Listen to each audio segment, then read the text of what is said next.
ഇനി മുസ്ലിമീങ്ങളെ നിങ്ങൾ മനസ്സിലാക്കണം, ഇവരിൽ നിന്നും ഇന്നലെയും തുടങ്ങിയതാണോ?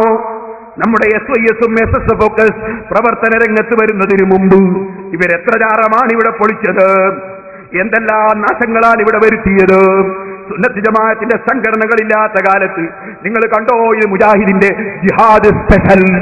ജിഹാദ് എന്ന് പറഞ്ഞാൽ എതിരാളികളുടെ സ്വന്തം അതേ മറ്റൊരാശയക്കാരുടെ സ്ഥാപനങ്ങൾ പൊളിക്കലാണ്.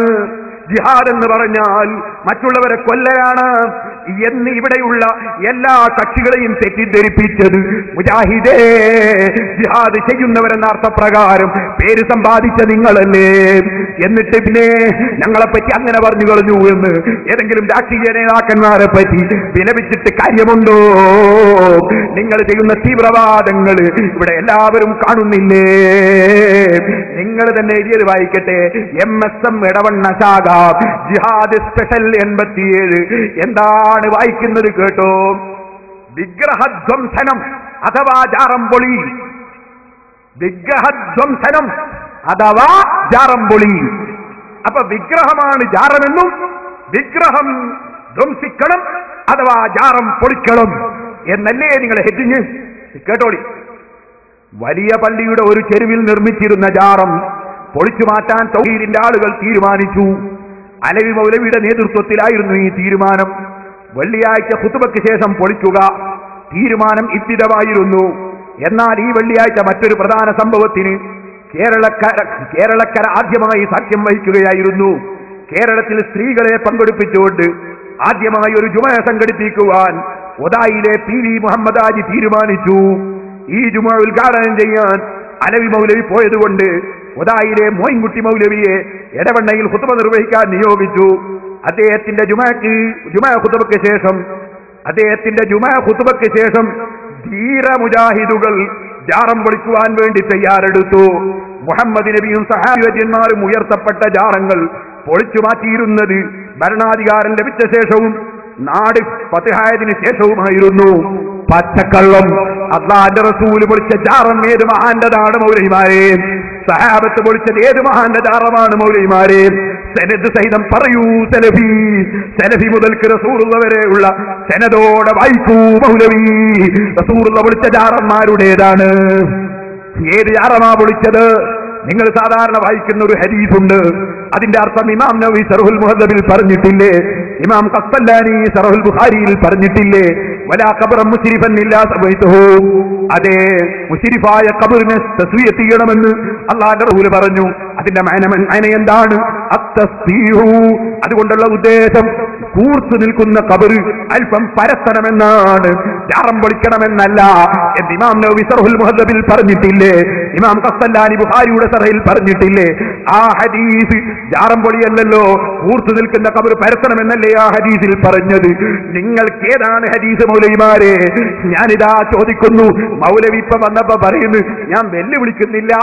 മൗലവി പറയാ ഞാൻ വെല്ലുവിളിക്കുന്നില്ല, വിനയത്തോടെ ചോദിക്കുകയാണ്. വെല്ലുവിളിക്കുകയല്ല, വിനയത്തോടെ കാണിക്കുന്നു. അതിപ്പോ വെല്ലുവിളിക്കാത്തത്?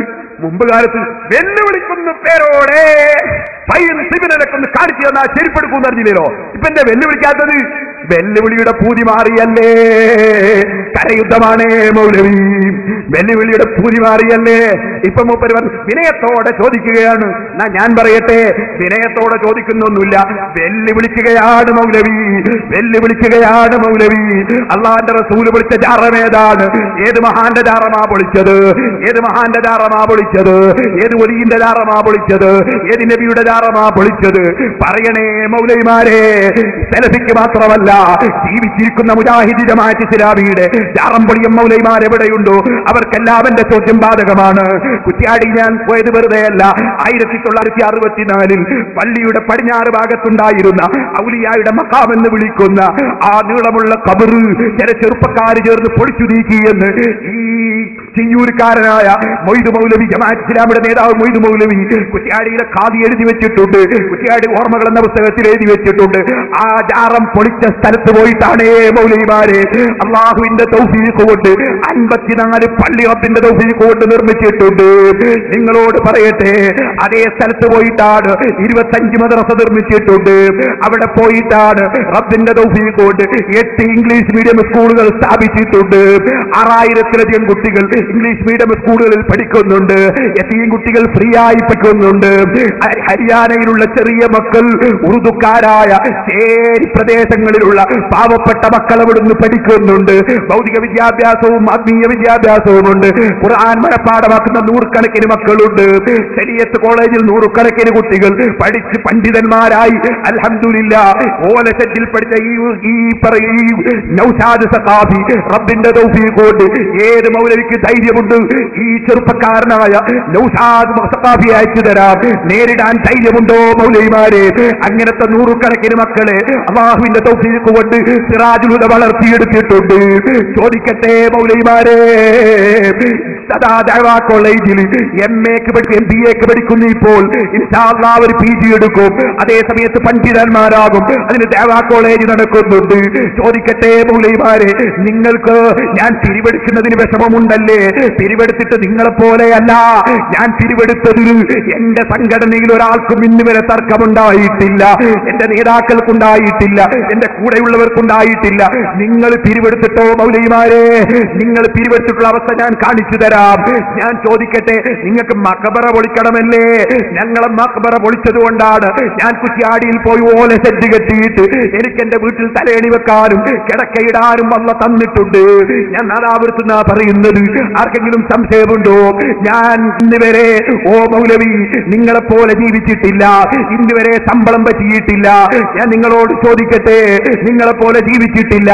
ഞാൻ അല്ലാഹുവിന്റെ തൗഫീഖ് കൊണ്ട് റബ്ബിന്റെ ദീനിന് വേണ്ടി ഓല സെറ്റ് കെട്ടി അതാ ഇഷ്ടികയും തലയ്ക്ക് വെച്ച് ഞാൻ സിറാജുൽ ഹുദയിൽ ധാരാളം കൊല്ലങ്ങളോളം കിടന്നിട്ടുണ്ട്. സുന്നത്ത് ജമാഅത്തിന് വേണ്ടിയാണ്. നിങ്ങൾക്കതിൽ അസൂയയുണ്ടല്ലേ? അത് പൊളിക്കാൻ വേണ്ടി ഒരു മൗലവിയെ നാദാപുരത്ത് കൊണ്ടുവന്ന് എഴുന്നള്ളിച്ചാൽ അത് നടക്കുമെന്ന് തോന്നിപ്പോയി അല്ലേ? അദ്ദേഹത്തിന്റെ പ്രസംഗത്തിന് കുറെ ആൾ പോയി നിന്നു കൊടുത്താൽ പേരോട് ഒലിച്ചു പോകുമെന്ന് തോന്നിയല്ലേ? എന്നാൽ ഈ കരയുദ്ധത്തിൽ നിങ്ങളെ അതാ കിടത്തേണ്ട സ്ഥലത്ത് കിടത്തിയിട്ടല്ലാതെ തിരിച്ചു പോകുന്ന പ്രശ്നമില്ല. ശരിക്കോളം സിറാജുൽ ഹുദയുടെ സമ്മേളനമായതുകൊണ്ട് നിങ്ങൾക്ക് മറുപടി പറയില്ല എന്ന് തോന്നിയോ? നിങ്ങൾക്ക് സുന്നത്ത് ജമാഅത്തിനെതിരെ ഇബ്ലീസും അനുയായികളും യഹൂദികളും ചാരന്മാരും ലോകത്തെവിടെ വന്നോ അവരെ ഒന്നും ജീവൻ ബാക്കിയുള്ള കാലത്തോളം നിലനിർത്തുകയില്ല. അവരാശയം പൊളിച്ചേ മടങ്ങൂ, സംശയം വേണ്ട. ഞാൻ ചോദിക്കട്ടെ, അല്ലാഹുവിന്റെ റസൂലിന്റെ പേരിൽ പച്ചക്കള്ളം എഴുതിയില്ലേ നിങ്ങൾ? റസൂലുള്ള ജാറം പൊളിച്ചുവെന്ന്. എന്നിട്ടോ ഭരണാധികാരം കിട്ടിയിട്ടാണ് പോലും.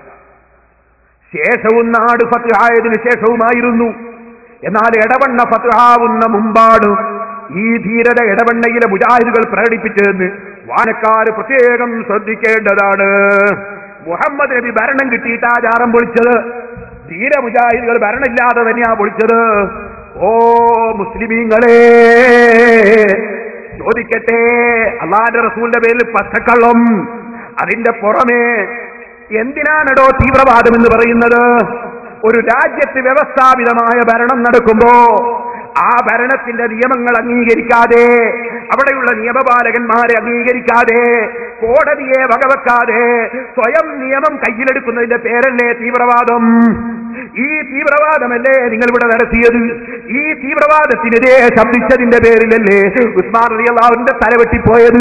ഞാനിത് പറയുമ്പോ നിങ്ങൾക്ക് ചിലപ്പോ ഞങ്ങളെ ഇമാമിങ്ങളെ പലരെയും നിങ്ങൾ കൊന്നിട്ടുണ്ട്, വിഷം കൊടുത്തു കൊന്നിട്ടുണ്ട്, വിഷം കുത്തിയിട്ട് കൊന്നിട്ടുണ്ട്. ഉസ്മാൻ ഇബ്നു അഫ്ഫാൻ റളിയല്ലാഹു അൻഹുവിനെ തീവ്രവാദികൾ തലവെട്ടിക്കൊന്നിട്ടുണ്ട്. ഇതുപോലെ പേരോടിനെ വകവരുത്താമെന്ന് തോന്നുന്നുണ്ടോ? എനിക്ക് ഷഹീദായി മരിക്കാമല്ലോ. ഞാനൊരു കാര്യം നിങ്ങളോട് പറയട്ടെ, ബഹുമാനപ്പെട്ട ഉസ്മാൻ ഇബ്നു അഫ്ഫാൻ റളിയല്ലാഹു അൻഹു എന്തിനാണ് കൊല്ലപ്പെട്ടത്? തീവ്രവാദത്തെ അനുകൂലിക്കാഞ്ഞിട്ടല്ലേ?